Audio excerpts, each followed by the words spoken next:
ساتویں کلاس کا 18واں سبق پڑھنے جا رہے ہیں ہم، داستان امیر حمزہ۔ داستان امیر حمزہ جنہوں نے لکھی وہ ہیں ہمارے مقبول جہانگیر۔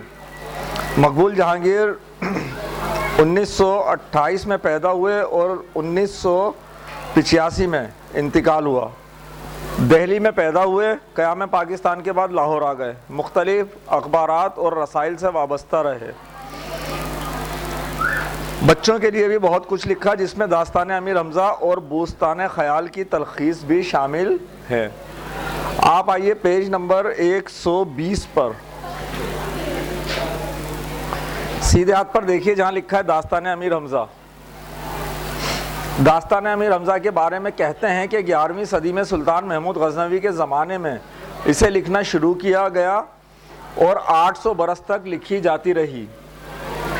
20ویں صدی میں مقبول جہانگیر نے 10 جلدوں میں بچوں کے لیے خلاصہ لکھا۔ یہ سبق اسی سے لیا گیا ہے۔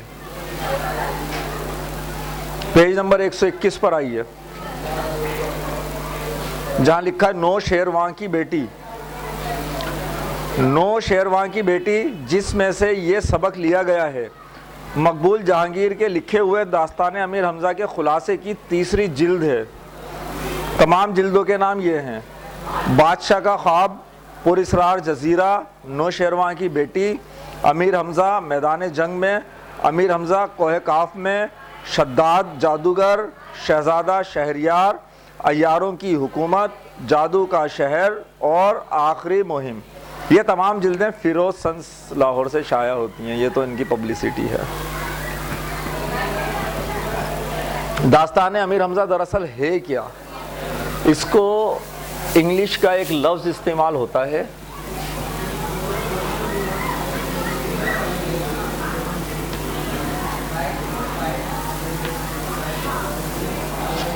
فینٹیسی۔ فینٹیسی سمجھتے ہیں؟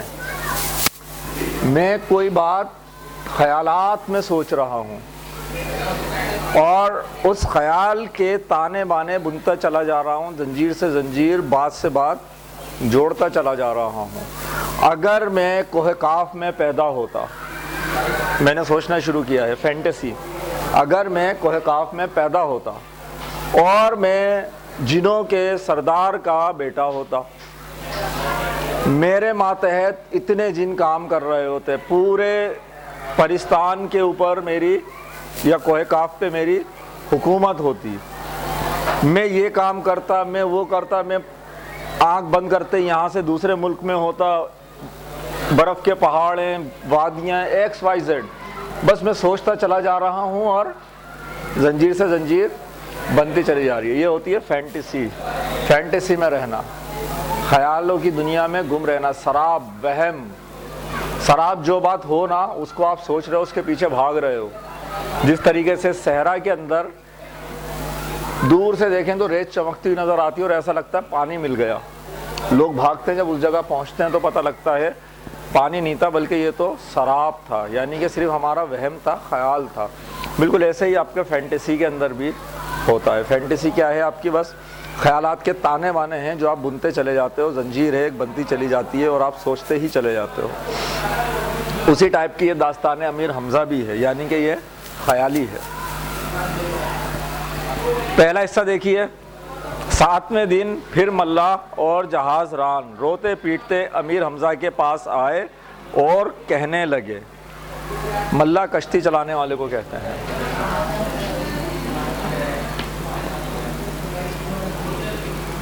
ملا یہ جہاز ران،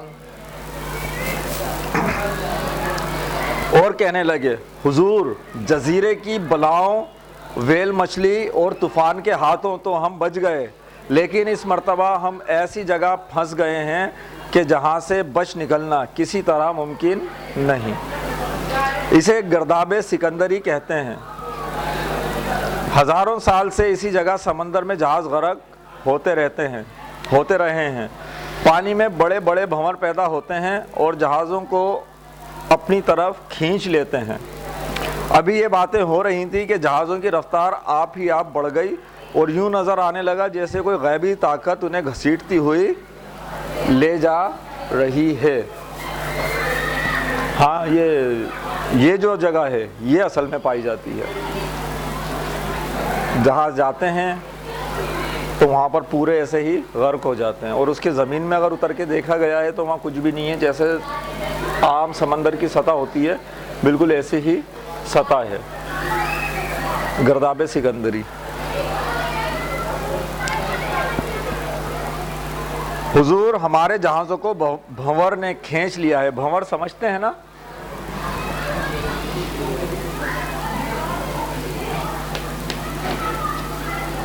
بھنور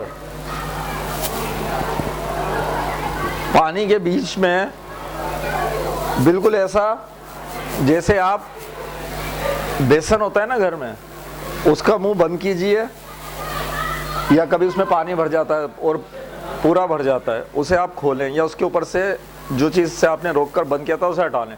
ایک دم پانی ایک جگہ جاتا ہے تو کس طریقے سے جاتا ہے؟ یوں گھومتا ہوا. وہ اگر بہت زیادہ اسپیڈ سے سمندر میں پڑ رہا ہو, بہت تیزی سے بھنور, یہ ہوا کا بھنور دیکھا ہے گھومتے ہوئے؟ یہ ہوا کا ہوتا ہے جس میں کچرا گھوم رہا ہوتا ہے بہت سارا, شاپر وغیرہ اس کے اندر شامل ہو جاتے ہیں. بالکل ایسے ہی پانی کے اندر بھی گھومتا ہے, اسے آپ بھنور کہتے ہیں.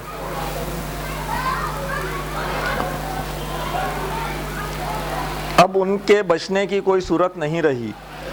ایک جہاز ران چلایا. امیر حمزہ کے ساتھی خوفزدہ ہوئے اور چیخیں مارنے لگے.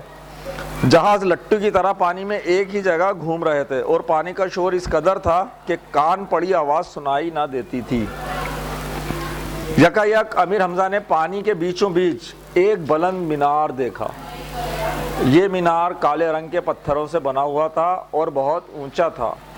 اس مینار کے اوپر ایک گنبد بھی تھا جس کے چاروں طرف سے زرد رنگ کی روشنی خارج ہو رہی تھی. امیر حمزہ نے ایک بوڑھے ملا سے پوچھا, بابا یہ مینار کیسا ہے اور یہاں کس نے بنوایا ہے؟ سوالیہ نشان. جناب ہم نے اپنے بزرگوں سے سنا ہے کہ ہزاروں برس پہلے یہ مینار سکندر ذوالقرنین نے بنوایا تھا. رات کے اندھیرے میں یہ گنبد چاند کی مانند چمکتا ہوا دکھائی دیتا ہے, لیکن دن کی روشنی میں سفر کرنے والے بعض بدقسمت جہاز راستے سے بھٹک کر ادھر آ نکلتے ہیں. اس گنبد کے اندر ایک بہت بڑا نقارہ رکھا ہے اور قریب ہی چوب دھری ہے.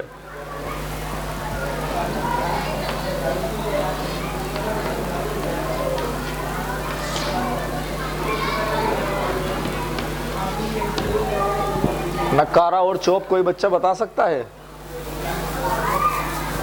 آپ نے ڈرامے دیکھے ہوں گے جس کے اندر بادشاہ کے زمانے کے ڈرامے آ رہے ہوتے ہیں, اور وہ گلے میں ایک بڑا سا ڈھول ڈال کر آواز لگا رہا ہوتا ہے, سنو سنو سنو. وہ دیکھے ہیں, اسے نقارہ بولتے ہیں. زیادہ بڑا اگر کسی بڑی جگہ میں اعلان کرنا ہے تو بادشاہ بڑی جگہ پہ بڑے ٹائپ کے ڈھول اس پہ رکھے ہوتے تھے, اور ڈنڈا جس کے آگے کوئی چیز بھاری بندی ہوتی ہے مارنے کے لیے, اس کو بولتے ہیں چوب, اور یہ جو ہوتا ہے پورا اس کو کیا بولتے ہیں؟ نقارہ.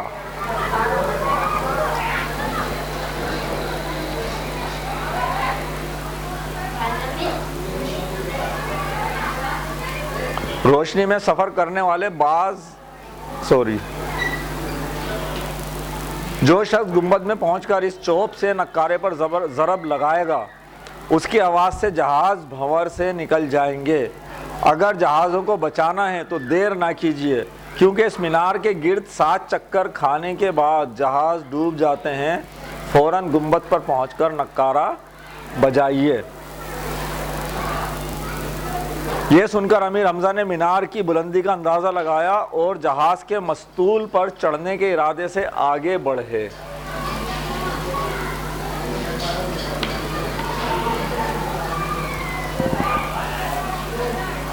سب سے اوپر جو بندھا ہوا ہوتا ہے, سب سے اونچی جگہ, اور ٹاپ یہ کہ جس کے اوپر بادبان باندھتے ہیں کپڑے کے, وہ پورا ایک بانس سمجھ لیجئے سیدھا, ٹھیک ہے, اس کی جو ٹاپ ہے وہاں پر چڑھنے کی کوشش, کیونکہ سب سے اونچی جگہ کہاں ہوگی جہاز میں؟ وہی ہوگی. اس کے بعد مینار کی بلندی ہے, اور مینار پہ پہنچ کر ان 7 جہاز اس مینار کے گرد 7 چکر کھا رہے ہیں. ان 7 چکر سے پہلے اس پہ چوب سے اس نے نقارے پر ضرب لگانی ہے. اگر نہیں لگا پائے تو سارے جہاز ڈوب جائیں گے. صرف 7 چکر کا ٹائم ہے.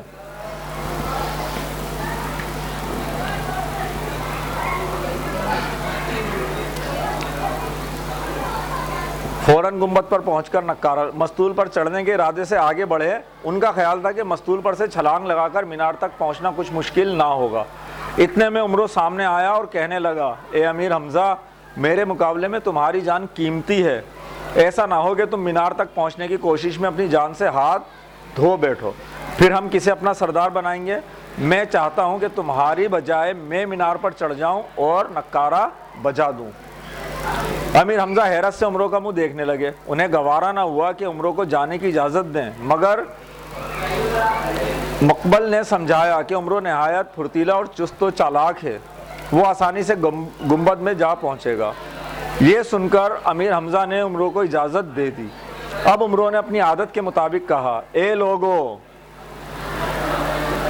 دیکھیے یہاں پر واوین میں لکھا ہوا ہے, اے لوگو دیکھو, میں صرف تمہاری جانوں کی حفاظت کے لیے مینار پر جاتا ہوں.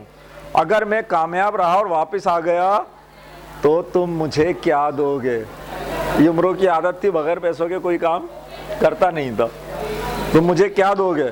سب نے کہا 1,00,000 اشرفیاں دیں گے. عمرو نے کہا بہت اچھا, بہتر یہ ہے کہ سب لوگ مجھے تحریر لکھ دیں تاکہ بعد میں مکرنے کی گنجائش نہ رہے. یہ تحریریں لے کر عمرو نے مینار کی بلندی پر نگاہ کی اور دم ساتھ کر ایک ایسی چھلانگ لگائی کہ سیدھا گنبد کی چوٹی پر پہنچا. لیکن دم سادنا, سانس روکی, بالکل یکجا اور چھلانگ لگا دی. لیکن گنبد کا پتھر چکنا تھا, اس کا ہاتھ پھسل گیا اور وہ نیچے گر پڑا. عمرو کو گرتے دیکھ کر امیر حمزہ اور مقبل چلائے اور دعا کرنے لگے. خود عمرو بھی گھبرایا. اس نے نیچے دیکھا کہ ایک مگرمچھ اپنا خوفناک جبڑا کھولے اس کا منتظر ہے. اس نے دہشت سے اپنی آنکھیں بند کر لیں. جب وہ نیچے گرا تو اس کے پیر مگرمچھ کے دانتوں سے ٹکرائے.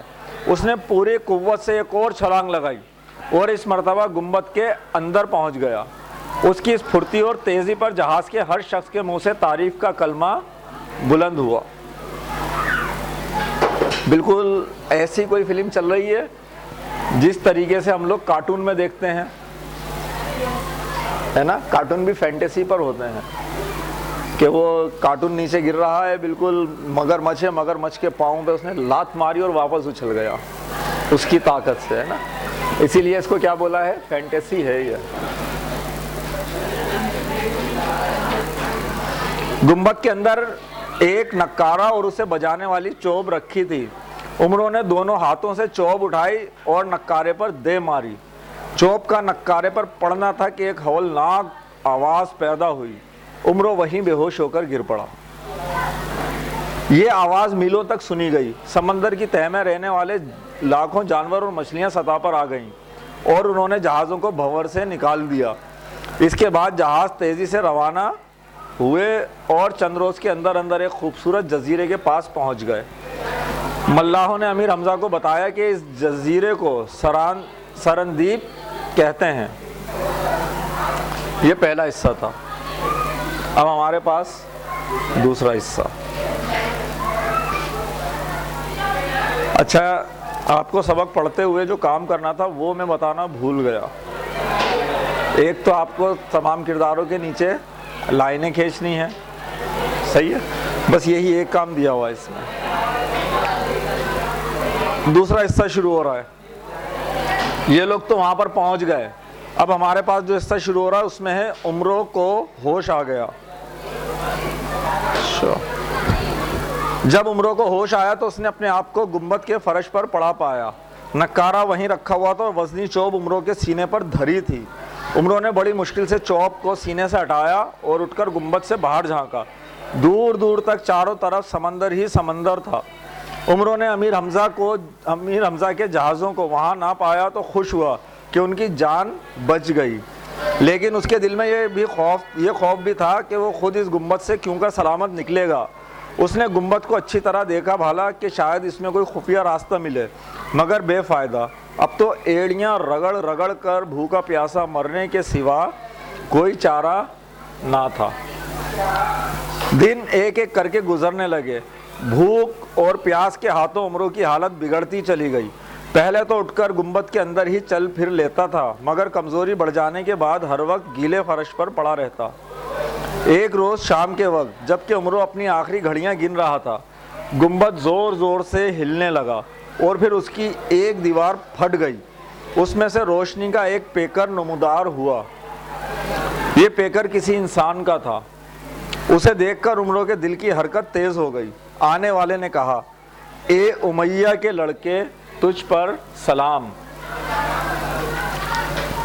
اب تو خوف کے مارے عمرو کی گھگی بن گئی۔ گھگی بن جانا، کسی کے آگے آواز نہ نکلنا۔ دل میں کہنے لگا کہ آخری وقت آن پہنچا۔ آنے والے نے دوبارہ سلام کیا تو عمرو نے جھلا کر جواب میں کہا، اگر آپ موت کے فرشتے ہیں تو میری جان لینے آئے ہیں تو جلدی سے اپنا کام کیجئے اور چلے جائیے، مجھ سے مذاق کرنے کا آپ کو کوئی حق نہیں۔ آنے والے نے ہلکا سا کہا لگایا اور کہنے لگا، ارے بھائی، میں موت کا فرشتہ نہیں ہوں۔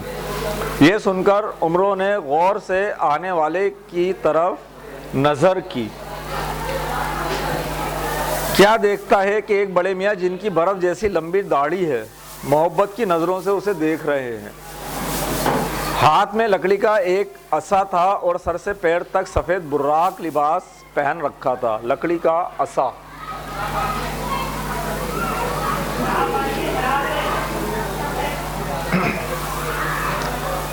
آپ نے کبھی مسجد میں امام صاحب کو دیکھا ہے ایک ڈنڈا پکڑ کر خطبہ دینے کھڑے ہوتے ہیں؟ عصا کہتے ہیں اس کو۔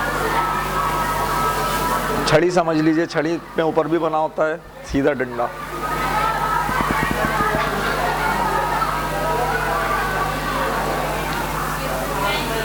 بزرگ نے عمرو کو اٹھا کر گلے سے لگایا اور بولے، میرا نام خضر ہے، بھولے بھٹکے کو راستہ بتاتا ہوں۔ حضرت خضر علیہ السلام کی نسبت سے یہاں ڈالا ہے۔ ویسے انہوں نے اپنی جیب سے میدے کا بنا ہوا ایک چھوٹا سا کلچا نکالا اور عمرو کو دیتے ہوئے کہا، لے، اسے کھا لے۔ جس کھانے کی نیت اپنے دل میں کرے گا اسی کا مزہ اس کلچے میں پائے گا۔ عمرو نے کلچا توڑ توڑ کر کھانا شروع کیا اور واقعی جس قسم کے کھانے کا خیال دل میں کرتا اسی کھانے کا مزہ زبان پر پاتا۔ ہے نا بالکل فینٹیسی۔ انسان کو بھوک میں کیا سوچتا ہے، مجھے بریانی مل جائے، قورمے مل جائیں، تو اسے یہاں کیا دکھ رہا ہے کہ ایک ایسا کلچا دے دیا ہے کہ جو سوچ رہا ہے اسی کھانے کا ذائقہ آتا چلا جا رہا ہے۔ خوب پیٹ بھر کھایا لیکن کلچا جوں کا توں رہا۔ اس کے بعد حضرت خضر علیہ السلام نے دوسری جیب سے چمڑے کا بنا ہوا مشکیزہ نکالا۔ اس کی لمبائی مشکل سے 5-6 انچ ہوگی۔ اس میں پانی بھرا ہوا تھا۔ وہ عمرو سے کہنے لگے، لے، اس مشکیزے کو منہ سے لگا اور جتنا جی چاہے پانی پی، اس کا پانی کبھی ختم نہ ہوگا۔ عمرو نے جی بھر کر پانی پیا اور دل میں سوچنے لگا کہ یہ کلچا اور مشکیزہ کسی طرح حضرت خضر سے ہتھیہ لینے چاہیے۔ ہتھیہ لینے چاہیے، مقصد بس قبضہ کر لے اس پر۔ عاجزی سے کہنے لگا، حضرت آپ کا بہت بہت شکریہ کہ میری بھوک پیاس بجھائی، لیکن کبھی دوبارہ مجھ پر ایسی ہی آفت آئی تب کیا کروں گا؟ حضرت خضر یہ سن کر ہنسے اور دونوں چیزیں عمرو کو دیتے ہوئے فرمایا، ہم نے یہ کلچا اور مشکیزہ تجھ کو عطا کیا، اب ادھر آ اور میری پیٹھ پر ہاتھ رکھ، میں تجھے اسم اعظم بتاتا ہوں، وہ پڑھتا جا۔ عمرو نے ان کے کہنے پر عمل کیا اور آنکھیں بند کر کے اسم اعظم پڑھنے لگا۔ تھوڑی دیر بعد حضرت خضر علیہ السلام کی آواز کانوں میں آئی، اے عمرو، آنکھیں کھول اور دیکھ کہ تو کہاں ہے۔ عمرو نے آہستہ آہستہ آنکھیں کھولیں، دیکھا کہ نہ وہ سمندر ہے، نہ گنبد اور نہ خضر علیہ السلام۔ وہ ایک ویران اور بھیانک ریگستان کے کنارے کھڑا ہے۔ 7ویں دن تھکن سے چور اور پاؤں کے چھالوں سے نڈھال ہو کر ایک چھوٹی سی بستی کے نزدیک پہنچا۔ بستی کے باہر ایک کچے مکان میں سے 5 آدمی باہر نکلے۔ ان میں سے 4 تو گھوڑے پر سوار ہو کر چلے گئے اور 5واں پیدل رہ گیا۔ عمرو اس کے پاس پہنچا اور کہنے لگا، بھائی تم کون ہو اور کہاں رہتے ہو؟ تمہارے ساتھی گھوڑوں پر سوار ہو کر چلے گئے لیکن تمہارا گھوڑا کہاں ہے؟ وہ شخص رو پڑا، پھر کہنے لگا اے عمرو، ہم پانچوں شہید ہیں، خدائے واحد پر یقین اور ایمان رکھتے تھے، اگر تم مہربانی کر کے میرا ایک کام کر دو تو ممکن ہے خدا مجھے بھی گھوڑا عطا کر دے۔ عمرو دل میں کہنے لگا ضرور یہ شخص شہید ہے، ورنہ اسے میرا نام کیسے معلوم ہوتا؟ آپ کام بتائیے، میں وعدہ کرتا ہوں کہ ضرور کروں گا۔ عمرو نے کہا بھائی عمرو، یہاں سے 12 کوس پر ایک اور بستی ہے، میں وہیں رہتا تھا، فلاں محلے میں میرا گھر ہے، تم اس گھر میں بے دھڑک چلے جانا اور میرے عزیزوں سے کہنا کہ میں نے تمہیں بھیجا ہے۔ مکان کے صحن میں ایک درخت ہے، اس درخت کی جڑ کھودنا، وہاں سے تمہیں 2000 اشرفیاں ملیں گی، تم ان اشرفیوں کے 3 حصے کرنا، ایک حصہ میرے عزیزوں کو دینا، ایک حصہ خود رکھ لینا اور ایک حصے سے اچھا سا گھوڑا خرید کر کسی محتاج کو خدا کے نام پر دے دینا۔ عمرو نے ایسا ہی کیا۔ آخر ایک دن اسی شہید کی زیارت ہوئی، وہ اسی طرح کے گھوڑے پر سوار تھا جیسا گھوڑا عمرو نے خرید کر محتاج کو دیا تھا۔ عمرو کو دیکھ کر وہ بہت خوش ہوا، گھوڑے کی پیٹھ سے ایک جال اور سبز رنگ کا ایک کمبل اتار کر اس کو دیا اور کہنے لگا یہ 2 تحفے تجھے دیتا ہوں، اس جال میں یہ خوبی ہے کہ ہزاروں لاکھوں من بوجھ اٹھا لے گا لیکن تجھے بالکل محسوس نہ ہوگا کہ تو نے اتنا بوجھ اٹھا رکھا ہے۔ یہ جال الیاس علیہ السلام کی زنبیل ہے۔ دوسری چیز یہ سبز کمبل ہے، اس میں یہ خاصیت ہے کہ جب تو اسے اوڑھ لے گا تو تجھے کوئی نہ دیکھ سکے گا اور تو سب کچھ دیکھے گا۔ اب آنکھیں بند کر اور جب تک میں اجازت نہ دوں ہرگز نہ کھولیو۔ انہوں نے آنکھیں بند کی، اسے یوں محسوس ہوا جیسے اس کا بدن ہلکا پھلکا ہو کر روئی کے گالوں کی طرح ہوا میں اڑ رہا ہے۔ چند منٹ بعد آواز آئی آنکھیں کھول۔ عمرو نے آنکھیں کھولی تو اپنے آپ کو سرسبز اور حسین جنگل میں پایا۔ زنبیل اور سبز کمبل دونوں اس کے پاس تھے۔ وہ گھومنے پھرنے لگا، ایک جگہ کیا دیکھا کہ امیر حمزہ کا لشکر پڑاؤ ڈالے پڑا ہے اور سب لوگوں نے ماتمی لباس پہن رکھا ہے۔